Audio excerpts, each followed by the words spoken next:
The vsit has been a goal of mine ever since I started training. Seeing it performed by the best inspired me to one day achieve it myself. In this video, I want to share the knowledge I've gained while training for the vsit, putting together a sort of guide. Let's get into it.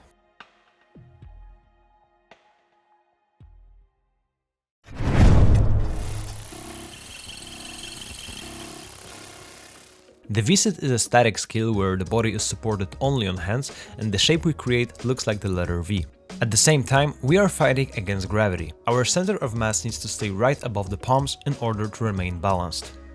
This skill can be broken down into two key components: strength and compression. When it comes to strength, the main movements involved are shoulder and elbow extension. During the hold, we also need to pull the scapulas down. Now, compression. It basically means how close you can actively bring your legs to your chest. It involves hip flexion, posterior pelvic tilt, keeping the knees straight, and actively pulling the hips into flexion. Flexibility also plays a huge role here.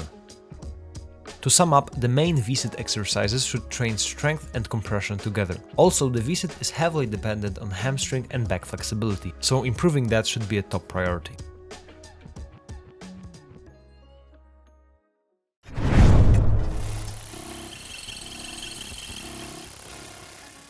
Before starting to train for the vsit, it's important to build a solid base. In this case, I recommend being able to hold an L-sit for at least 15 seconds.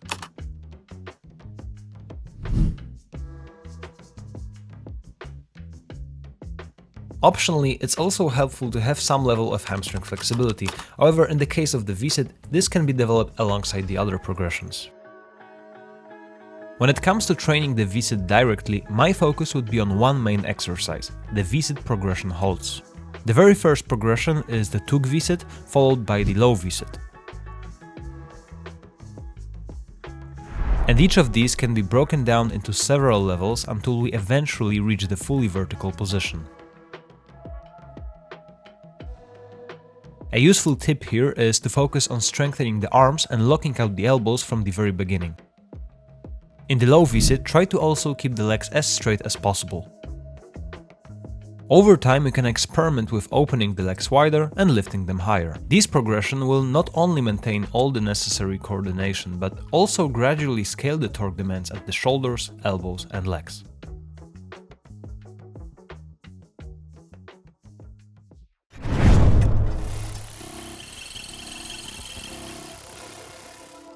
When choosing supplementary exercises for the vsit, it's best to focus on areas that are often weaknesses, such as hamstring flexibility, scapular depression, leg positioning, shoulder and elbow extension, and balance.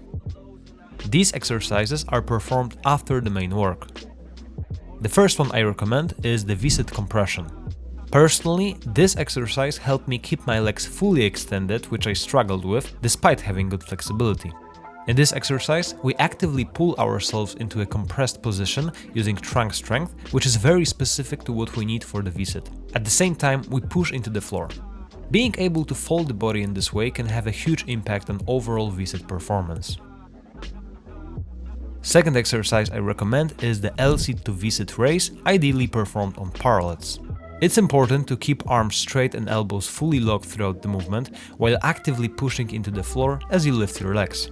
This exercise can be very useful as it allows us to get into the vsit position even if we don't yet have the strength to hold it.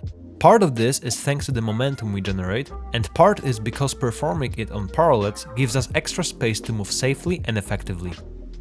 Okay, we've completed the main and supplementary work, so now at the end of the session we can add exercises that target specific muscles working in the vsit.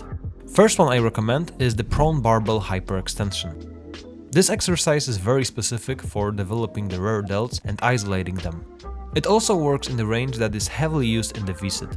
Essentially, we want to perform shoulder extension beyond the level of our body. This motion is quite challenging and can be difficult even without external resistance.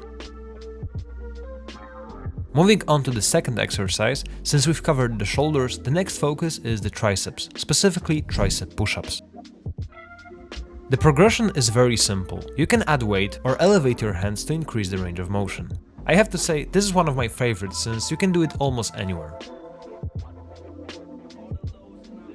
The final exercise also relates to the flexibility of the posterior chain muscles, the Jefferson curl. For this, we stand on the box and lower a weight while keeping the legs straight, trying to compress as much as possible. It's an effective way to build posterior chain flexibility, essential for a full vsit. Here you can see my exercise suggestions for the vsit that you can implement into your training plan.